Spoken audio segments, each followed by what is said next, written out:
Hi friends, welcome to அபீஸ் hashtag. எல்லோரும் எப்படி இருக்கீங்க? இன்றைக்கி நம்ம வீடியோ ஒரு சூப்பரான ஓமப்பொடி ரெசிபி தான் பார்க்க போகிறோம். ரொம்ப டேஸ்டியாக க்ரன்ச்சியாக இருக்கக்கூடிய இந்த ஓமப்பொடியை இந்த கிறிஸ்மஸ் நியூ இயர் சீசனில் நீங்களும் உங்கள் வீடுகளில் செய்யுங்க. வாங்க வீடியோக்குள்ளால போகலாம். ஃபர்ஸ்ட் இதுக்கு நான் ஓமம் ஒரு 2 ஸ்பூன் நல்லா க்ரஷ் பண்ணி கொஞ்சம் தண்ணியில் ஒரு 15 மினிட்ஸ் ஊற வச்சு எடுத்துருக்கிறேன்.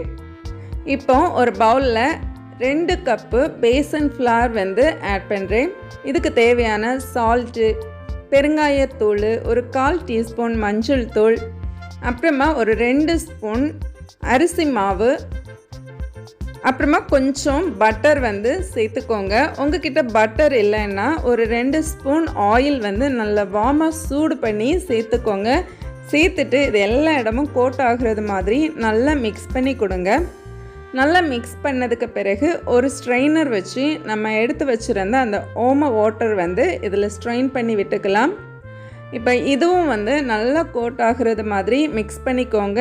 அந்த ஓமத்தோட ஸ்மெல் சூப்பராக இருக்கும். இப்போ கொஞ்சம் கொஞ்சமாக தண்ணி ஆட் பண்ணி இந்த கன்சிஸ்டன்சிக்கு உங்கள் மாவை எடுத்துக்கோங்க.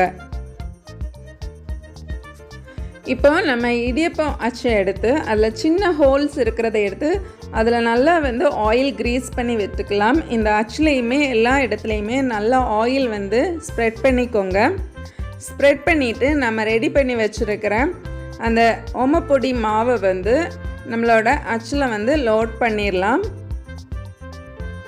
இந்த அளவுக்கு பண்ணிவிட்டு நல்லா க்ளோஸ் பண்ணிவிட்டு நம்ம இதை ஆயிலில் ஃப்ரை பண்ணி எடுத்துடலாம். ஒரு பேனில் ஆயில் விட்டு சுட வைங்க. ஆயில் கொஞ்சம் சூடானதும் இந்த மாதிரி கொஞ்சம் ஒரு சின்ன மாவு போட்டு பாருங்கள். நல்ல பபிள்ஸ் இந்த மாதிரி வருதுன்னா நம்மளோட ஆயில் கரெக்டாக சூடாகி இருக்குது. ரொம்ப ஹீட்டாக இருக்கக்கூடாது. ஸோ இப்போ நம்ம இந்த ஓமப்பொடி மாவை இதில் புழிஞ்சு விட்டுடலாம். புழியும் போது நீங்கள் ரொம்ப கேர்ஃபுல்லாக பிழிஞ்சிக்கோங்க. நல்லா இந்த பபிள்ஸ் எல்லாம் அடங்கினதும் இதை திருப்பி போட்டு இந்த பக்கமும் நல்ல பபிள்ஸ் அடங்கினதும் இதை எடுத்துடலாம். இவ்வளவு தான். ரொம்ப சிம்பிளாக செய்யக்கூடிய இந்த ஓமப்பொடி ரெசிப்பியை கண்டிப்பாக நீங்களும் செஞ்சு பாருங்கள் ஃப்ரெண்ட்ஸ்.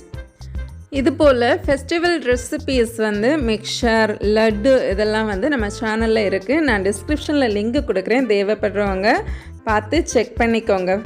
ஸோ நம்ம கடைசியாக பாருங்கள் எவ்வளோ அழகாக ஓமப்பொடி ரெடியாகி இருக்குதுன்னு சொல்லிக்கிட்டு பார்க்குறதுக்கே அட்டகாசமாக இருக்குது. இதை கண்டிப்பாக ஒரு ஃப்ளேவர் கொடுக்கணும் இல்லையா? ஸோ கொஞ்சமாக கறி லீஃப் எடுத்து இதே ஆயிலில் அதுக்கு கூட போட்டு நல்லா ஃப்ரை பண்ணி எடுத்துக்கோங்க. நல்லா க்ரன்ச்சியாக ஃப்ரை ஆகட்டும். ஃப்ரை ஆனதும் இதை ஸ்ட்ரெயின் பண்ணி நம்ம அந்த ஓமப்பொடிக்கு மேலே போட்டுட்டு நல்லா க்ரஷ் பண்ணி கொடுத்தா போதும். சூப்பரான நம்மளோட ஓமப்பொடி ரெடி ஆகிடுச்சு. கண்டிப்பாக இதை நீங்கள் செஞ்சு பாருங்கள். செஞ்சு பார்த்து உங்கள் ஃபீட்பேக்கை என் கூட ஷேர் பண்ணுங்கள். நீங்கள் இன்னும் நம்ம சேனலை சப்ஸ்கிரைப் பண்ணலைன்னா கீழே இருக்கிற சப்ஸ்கிரைப் பட்டன் யூஸ் பண்ணி சப்ஸ்கிரைப் பண்ணி அபீஸ் ஹேஷ்டாக்கு சப்போர்ட் பண்ணுங்கள். நான் இன்னொரு இன்ட்ரெஸ்டிங்கான வீடியோவில் சீக்கிரமாக உங்களை மீட் பண்ணுறேன். அது வரைக்கும் பாய், டேக் கேர், தேங்க்ஸ் ஃபார் வாட்சிங்.